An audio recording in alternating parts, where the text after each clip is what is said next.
이슈를 통한 시장 분석 더 이슈 시간입니다. 오늘 살펴볼 내용입니다. 최근 들어서 국내에서 가장 좀 주목하고 있는 이슈입니다. 국내뿐만 아니라 이제는 전 세계 글로벌 이슈가 돼버렸는데요. 한일 간의 무역 분쟁 지금 장기화 조짐을 나타내고 있습니다. 일단은 오는 23일에 WTO에서 일본의 이 수출 규제 관련해서 본격적으로 논의를 하게 됩니다. 이 23일부터 이틀간 스위스 제네바에서 열리게 되는데요. 일본 이사회 안건으로 우리나라에 대한 일본의 수출 규제 조치가 상정될 전망입니다. 외교 전쟁이 더욱더 확대되는 상황이고요. 양국의 수장들은 이와 관련해서 계속해서 목소리를 높이고 있습니다. 어제 문재인 대통령 이 반세기 한일 경제 협력의 틀을 일본이 깨고 있다. 일본의 피해가 더 클 것이라면서 경고를 하고 나섰고요. 그리고 지금 한일 간의 관계가 이렇게 돌아가다 보니 중재위원회를 통해서 뭔가 좀 중재하는 방안 등 여러 가지가 거론이 되고 있고요. 또 제3국에서 어떤 쪽으로 좀 해석을 해주는지 이런 부분도 중요해지고 있습니다. 트럼프 미국 대통령이요. 지금 한일 간의 갈등이 연일 이어지고 있는 가운데 일본 덕에 일자리가 늘어났다라면서 연일 칭찬을 하고 있습니다. 과연 어느 쪽에 손을 들어줄지도 더욱더 관심사가 되고 있는 상황입니다. 뿐만 아니라 재계에서도 이와 관련해서 쟁거름을 나타내고 있습니다. 이재용 삼성전자 부회장이 비상경영체제를 도입하는 이 컨팅전시를 요구하는 목소리를 내고 있고요. 지난 주말에 사장단을 긴급 소집하기도 했습니다. 그리고 이재용 부회장이 일본의 수출 규제 장기화에 대비해야 한다라고 또 공식적으로 이야기를 해서 또 세간의 관심이 모아지고 있는 상황입니다. 이 부분들 좀 어떻게 봐야 될지 현재 진행 상황하고요. 또 IT 업계가 아무래도 영향을 좀 많이 미치고 있기 때문에 시장에서는 어떤 식으로 해석해야 될지 투자 전략까지 세워보겠습니다. 오늘 자세한 내용은 LG경제연구원의 이지평 상근자문위원 연결하면서 이야기 좀 나눠보겠습니다. 안녕하세요. 안녕하십니까. 네. 지금 다음 주에 WTO 이슈도 있고 여기에다가 18일에 이런 청구권, 한일 간의 청구권 문제와 관련해서도 지금 이 답변 시한이 다가오고 있는 상황입니다. 장기화에 돌입됐다라고 바로 되는 걸까요? 네, 이번 사건이 일본이 노리고 있는 부분이 한국하고의 신뢰관계 악화와 더불어서 일본이 한국 산업을 좀 견제한다라는 의도, 그리고 강제징용에 대한 우리 정부의 대응으로 촉구하는 이러한 목적을 가지고 있는데, 이러한 부분에서 보았을 때 일본이 앞으로 조금 더 한국에 대한 규제나 보복을 강행할 가능성이 있지 않을까 싶습니다. 네. 그러면은 어느 정도 장기화에 들어갔다 이렇게 좀 봐야 되는 건데, 일본 측에서 지금 추가적인 제재 카드 어떤 게 있다고 보시나요? 네, 반도체 관련 세계 소재에 더불어서 일본 정부는 8월 쯤에 큰 스푼 이외에 모든 품목에서 수출 허가 혜택을 받는 27개 화이트 국가에서 한국을 빼겠다, 제외하겠다 이러한 방침을 정한 것 같습니다. 이는 전자나 화학, 수송차, 기계와 많은 품목의 수출 허가 심사가 강화된다는 의미가 있습니다. 네. 지금 사실 말씀해 주신 내용들을 시장에서 어느 정도 좀 알려져 있던 그런 내용들인데, 그러면은 지금 사태 장기화가 된다면은 일각에서는 일본보다 우리나라 경제가 좀 더 타격을 입을 것이다 이런 외신 분석들도 있더라고요. 어떻게 좀 보세요? 네. 일본이 구체적으로 수출 허가 심사를 얼마나 강화할 것인가, 기르게 할 것인가 이런 부분이 문제가 되는데, 우리 기업들이 재고가 없는 부분이 있으면은 이 부분에서 생산에 어려움을 겪을 수가 있습니다. 물론 일본이 가덕이기 때문에 심사를 좀 더 빨리 해주거나 이러한 심사를 너무 까다롭게 하거나 그런 부분을 자제한다면은 생산에 대한 피해는 그렇게 크지 않을 수가 있습니다. 다만 물론 한국 기업의 입장에서는 앞으로는 재고라든지 돌발적인 이슈에 대한 대비가 필요하기 때문에 코스트 측면에서는 전반적으로 높아지는 그러한 우려는 있습니다. 네. 그리고 지금 WTO에서 이와 관련된 이슈를 다룬다고 하는데 어떻게 좀 지금 현재까지 분위기가 좀 어떤가요? 네, 일본이 표면적으로 내세우고 있는 이번 조치에 이유는 안전보장상의 위험이라고 할 수가 있습니다. WTO는 보복 조치를 허용하고 있지 않기 때문에 예외적으로 안전보장상의 우려를 일본이 들고 왔다고 할 수가 있습니다만은 그 근거가 좀 미약한 부분이 있고 이것이 WTO의 전체적인 규정상 안전보장 측면에서의 우려를 남용하면 안 되겠다 하는 부분에 저촉될 우려가 있기 때문에 일본으로서는 이번 기회에 좀 실수를 한 부분도 있고 과거의 자유무역 질서를 지키고 있다. 이러한 일본의 국가 브랜드 이미지라든지 기업이 안전적인 공급망이다라는 인식이 약해지면서 세계 각국 기업, 한국 기업뿐만 아니라 일본으로 자본이라든지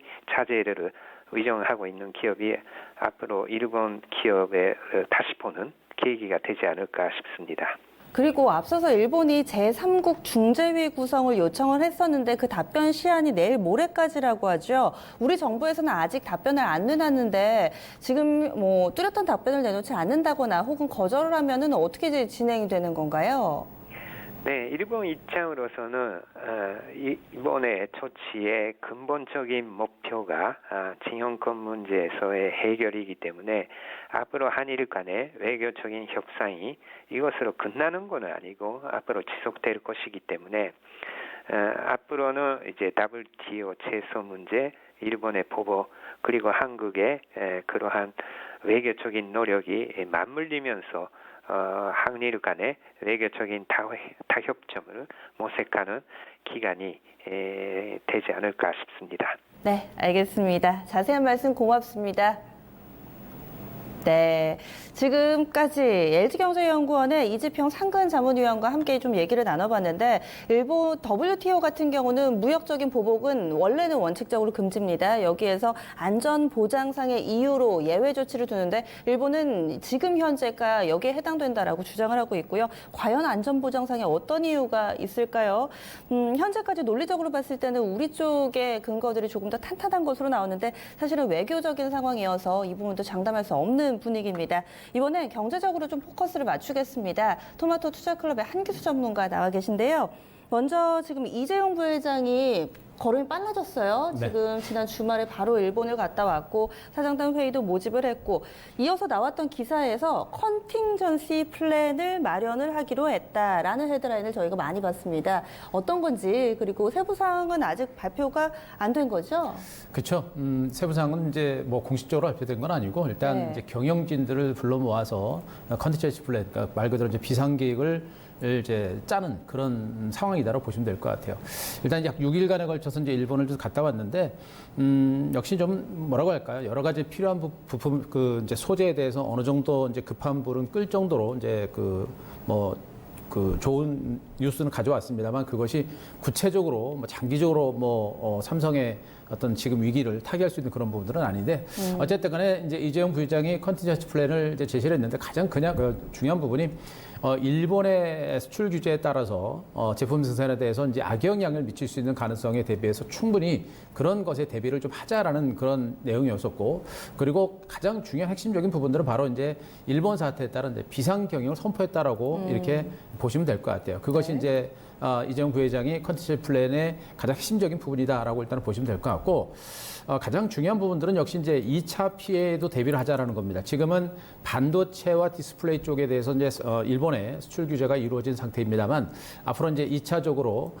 화이트리스트에서 제외를 하거나 네. 내지는 이제 그 품목을 좀 더 넓힐 때는 삼성전자의 모든 사업 부분에 걸쳐서 이런 어떤 일본의 수출 규제 사태가 2차, 3차 피해로까지 확산될 수 있는 가능성이 높기 때문에 그런 2차 피해에도 충분히 대비를 하자라는 그런 어떤 시각으로 지금 현재 이재용 부회장의 컨팅전시 플랜을 우리가 이제 어느 정도 얘기할 수 있는 상태고요. 결국엔 지금 현재 상황을 이겨내고 또 피해를 최소한 막자 그리고 좀 더 새롭게 그 피해를 막으면서 새롭게 도약할 수 있는 그런 기반을 만들자라는 그런 관점으로 경영진들하고 뭐 얘기를 많이 한 것 같습니다. 네. 그리고 또 어제 상당히 좀 이슈가 됐던 부분에 후성이 상한가를 가기도 했고 지금 국산화가 된다 만다 이야기가 많은데 일단은 뭐 급한 대로 도입을 하려는 수순으로 네. 가고 있어요. SK 하이닉스에서는 공식적으로 좀 밝히기도 했고 지금 국산 고순도 불화수소 테스트하고 있다. 이 부분이 어떤 의미가 있다고 보세요? 일단 이제 테스트까지 이제 거친 것으로 보여지고요. 그리고 이제 디램 생산 라인에 실질적으로 좀 투입을 한 것으로 전해지고 있습니다. 그래서 일단 이 불화수소와 관련된 종목도 어제 그림을 보시게 되면 후성이 어제 상한가를 기록하는 급등이 나왔었죠. 후성과 그다음에 이제 뭐 동진세미케, 솔브레인 같은 종목들이 이제 모두가 급등이 나왔었는데 오늘은 좀 소강 상태입니다만 이들 종목들 급등이 나왔습니다. 어떻게 보면 종목들이 급등하는 걸 보면서도 어떻게 주가가 올라가는 부분을 보면 좀 기분은 좋은데 좀 씁쓸한 면도 좀 있긴 있어요. 어쨌든 간에 일단 우리나라 반도체 생산 업체들이 이제 불화수소에 대해서 생산 공정에 투입했다라는 의미는 가장 큰 부분들은 일단 국내 IT 소재 기업들의 기술 수준이 생각보다 지금 괜찮은 상당히 높은 수준까지 왔다라는 그런 의미로도 일단 한 번은 보실 수가 있겠고 아까도 말씀드렸듯이 신뢰도라든가 적합성 테스트를 이미 마치고 나서 디램 생산 공정에 투입을 한 것으로 전해지고 있기 때문에 네. 실질적으로 이제 불화수소는 일본의 이제 수입 대체 효과는 상당히 클 걸로 일단 기대를 해볼 수가 있을 것 같아요. 그래서 정부 차원에서도 일단 뭐 이런 어떤 기술 소재 개발에 적극적으로 지원을 해주고 있는 이런 상태에서 우리나라 중소기업들이 이런 불화수소에 대한 어떤 제품 기술 개발이 상당히 강도 높게 진행이 됐던 부분들을 감안하게 되면 지금 현재 일본의 어떤 탈 의존도가 이제 일본 현상이 이제 앞으로도 지속될 거로 보여지고 있는데 그런 현상이 좀 더 가속도를 붙일 수 있는 그런 계기가 되지 않을까라는 기대감을 가져볼 수가 있을 것 같아요. 그래서 현재 불화수소와 관련된 이 부분은 일단 시작이기 때문에 아직은 너무 큰 의미를 볼 수는 없겠습니다만 그래도 우리나라 첨단 소재에 대한 어떤 수요라든가 기술 수준이라든가 이런 것들이 좀 더 빠르게 성장할 수 있는 계기가 될 수 있을 것 같고 중소기업들의 기술도 상당 수준까지 올라온 것으로 볼 수 있기 때문에 자 미국과의 어떤 무역 전쟁에 있어서 지금은 좀 힘들고 답답해지는 그런 상태이긴 합니다만 좀 더 긴 흐름에 있어서는 정말 탈일본할 수 있는 그런 가능성이 좀 높은 상태가 아닌가라는 생각이기 때문에 뭐 국산 불화수소 반도체 생산 공정에 투입다라는 그런 그 의미는 상당히 긍정적인 측면에서 우리가 좀 지켜봐도 되지 않을까 싶습니다. 네, 참 어찌 보면은 대안을 만들어갈 수 있는 상황이라는 게 다행이기도 하고요. 사실은 이런 종목군들이 올라간다라고 말씀하신 분들은 이제 국산화에 대한 기대감을 근거로 들었는데 그쵸. 이 반대하는 쪽에서는 그래도 일본이 기술력이 되니까 썼겠지 안 쓴 데는 그럴 만한 이유가 있는 거야. 설탕 대신 물려 쓰는 거 아니잖아. 그쵸. 이런 논리였거든요. 그러니까 애시당초도 네. 이제 우리나라 이 중소기업들에 대해서 이제 기술력에 대해서는 이제 대기업도 삼성이라든가 SK 네. 하이닉스도 어느 정도 우리나라에서 이런 소재를 생산하는 업체들이 분명히 있는데 워낙에 이제 일본 제품들에 대한 어떤 신뢰도라든가 일본 제품을 중심으로 네. 사용을 하면서 검증을 거쳤기 때문에 일본 제품들을 굉장히 많이 썼던 거예요. 그래서 이번에 후성의 불화수소 같은 경우도 이미 다 그 제품들을 다 만들어 놓은 상태고 참 순도가 99.9% 정도까지 굉장히 제품이 좋은 건데도 불구하고 워낙에 일본 제품에 대한 의존도가 높다 보니까 우리나라 중소기업들이 기술력을 테스트할 수 있는 어떤 기회가 없었던 것이죠. 네. 이번에 그런 것들을 테스트했기 때문에 앞으로 중소기업을 중심으로 삼성이라든가 하이닉스도 그런 중소기업을 중심으로 그런 어떤 그 소재 업체들을 네. 많이 발굴하는 뭐 그런 계기가 되지 않을까 싶습니다. 실제로 한 주 만에 디램 값도 많이 올랐다면서요? 그렇죠. 최근에 이제 반도체 디램 가격도 좀 올랐는데 실질적으로 뭐 디램 가격보다는 제가 주가가 좀 더 많이 오른 것 같아요. 제가 그림을 하나 좀 보여드릴게요. 네. 지금 최근에 반도체 디램하고 낸드 플래시 이제 현물가 고정가 추이를 이제 보고 계신데 네. 한 1년의 기간 동안 하락 구간을 거치고 나서 최근에 이제 왼쪽에 디램 8GB 이제 현물 고정가 추이가 하락세를 멈추고 살짝 반등에 나선 것을 보이실 겁니다. 그리고 이제 오른쪽에 낸드 64GB 현물가 고정가 추이는 하락세를 멈추고 횡보하다가 소폭 반등이 나타났고 다시 소폭 반등에 나서는 걸 보이실 거예요. 그러니까 반등폭 자체는 그렇게 크진 않아요. 그러니까 이 고정 가격은 일단 이제 업체들, 그러니까 제품을 만드는 삼성전자나 하이닉스와 함께 업체들 간에 고정적으로 가격을 정해서 이렇게 주고받는 그런 가격을 얘기하는 것이거든요. 실질적으로 디램 가격하고 낸드 플래시 가격은 요거보다는 조금 더 올라갔을 겁니다. 그러나 이제 고정 가격이 굉장히 중요하거든요. 그래서 고정 가격이 일단 요 정도 선에서 하락세를 멈추고 반등에 났었다라는 것은 그래도 이제 디램 가격의 흐름 자체가 상당히 안정됐다라고 일단 보시는 게 좋을 것 같고 네. 최근에 이제 반도체 가격 급등세가 연출된 원인들을 보신다라고 한다면 일단은 일본 수출 규제에 따라서 우리나라 반도체, 메모리 반도체들 뭐 생산에 어떤 차질이 있지 않을까라는 우려감이 컸었죠. 실질적으로 아직까지는 그런 어떤 반도체 생산에 차질은 없는 것으로 보여집니다. 그런데도 불구하고 네. 반도체 디램가의 강세를 보인 이유는 일단 반도체 디램, 반도체를 사서 쓰는 기업체들 있죠. 네. 이런 업체들이 지금 뭐 일본하고 미국, 한국하고 이렇게 이제 싸우니까 이러다가 반도체 생산 차질 나오지 않겠어? 그러다가 나중에 반도체 디램 폭등하는 거 아니야? 그런 불안감을 가진 국내 그 소비자들이 그 재고를 확대하는 차원에서 네. 이미 이제 매수를 했기 때문에 그러면서 이제 반도체 디램 가격이 최근에 반등세를 보인 것으로 일단 보시면 될 것 같고요. 중요한 부분은 이제 한국과 일본의 무역 전쟁에 의해서 디램 가격이 올랐다라기보다는 일본의 수출 규제나 이런 것보다는 미국과 중국의 무역 분쟁이 얼마 전에 소강 상태로 들어갔죠. 네. 그러니까 미중 무역 협상이 진행되면서 이제 휴전 상태로 들어섰고 그러면서 미국 경기는 아직은 괜찮고 중국도 경기 부양에 대한 어떤 기대감이 좀 있는 겁니다. 이런 부분들이 지금 오히려 최근에 이제 반도체 디램 가격 강세를 좀 이끌어내고 있는 것으로 보시면 돼요. 그러니까 한일 간의 무역 이슈보다는 오히려 글로벌 무역 분쟁이 좀 안정되면서 경기 회복이 좀 살아나지 않을까. 그러면서 중국 경기 살아나고 그러면서 반도체 수요가 늘어나지 않을까라는 그런 부분들이 지금 최근에 반도체 가격의 강세를 이끈 더 큰 원인으로 보시는 게 좋을 것 같고요. 최근에 기관 외국인 투자가들도 그 삼성전자, SK하이닉스 같은 종목에 대해서 매수가 상당히 강합니다. 네. 그렇기 때문에 기관 외국인들의 어떤 매매 형태도 일시적인 이슈에 의해서 움직이는 경우는 별로 없고요. 전체적으로 펀더멘탈 자체가 바뀌는 그런 흐름에 있어서 매수세가 들어오는 경우가 많은데 네. 바로 이제 삼성전자라든가 SK하이닉스에 대해서 줄구장창 긴 호흡으로 계속 매집이 들어온 이유는 바로 이런 어떤 한일 이슈보다는 글로벌 경기 회복에 대한 업황 회복에 대한 기대감 이런 것들에 의해서 매수가 들어온 것으로 보셔도 될 것 같습니다. 그림을 한 가지만 제가 더 보여드릴게요. 네. 그 최근에 이제 필라델피아 반도체 지수하고 최근에 반도체주들의 주가치를 보고 계시는데 맨 위에 이제 보라색 선이 이제 필라델피아 반도체 지수고요. 그리고 이제 중간에 파란색 선이 삼성전자입니다. 그리고 중간에 빨간색 선이 이제 SK하이닉스로 보시면 될 것 같은데. 필라델피아 반도체 지수하고 SK하이닉스가 굉장히 빠른 속도로 반등에 나서는 것을 보이실 거예요. 그러니까 SK하이닉스는 이제 반도체 사업 비중의 100%입니다. 그렇기 때문에 반도체 디램 영향에 굉장히 영향을 많이 받는 그런 상태인데 필라델피아 반도체 지수하고 하이닉스가 같이 주가가 굉장히 빠르게 움직이는 걸 보실 거고 그 뒤를 쫓아서 삼성전자도 올라가긴 합니다만 그렇게 가파르게 오르지는 않죠. 하지만 그래도 우상향으로 올라갑니다. 삼성전자도 반도체 사업 부분 자체가 뭐 거의 50% 가까운 상태지만 나머지 사업 부분들이 있다 보니까 디램 영향은 그렇게 상대로 덜 받긴 합니다만 그래도 어쨌든 간에 방향을 잡아서 올라가고 있어요. 여기서 우리가 주목할 부분들은 바로 이제 이런 부분들.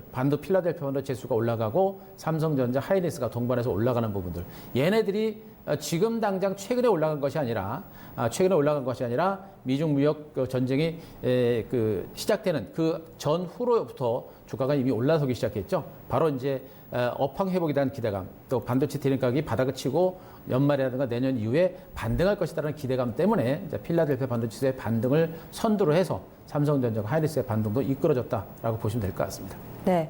그러면은 지금 현재 상황이 어렵다 하는데 오히려 주가는 7월 달 들어서 많이 올랐어요. 앞으로는 어떤 움직임을 나타낼까요?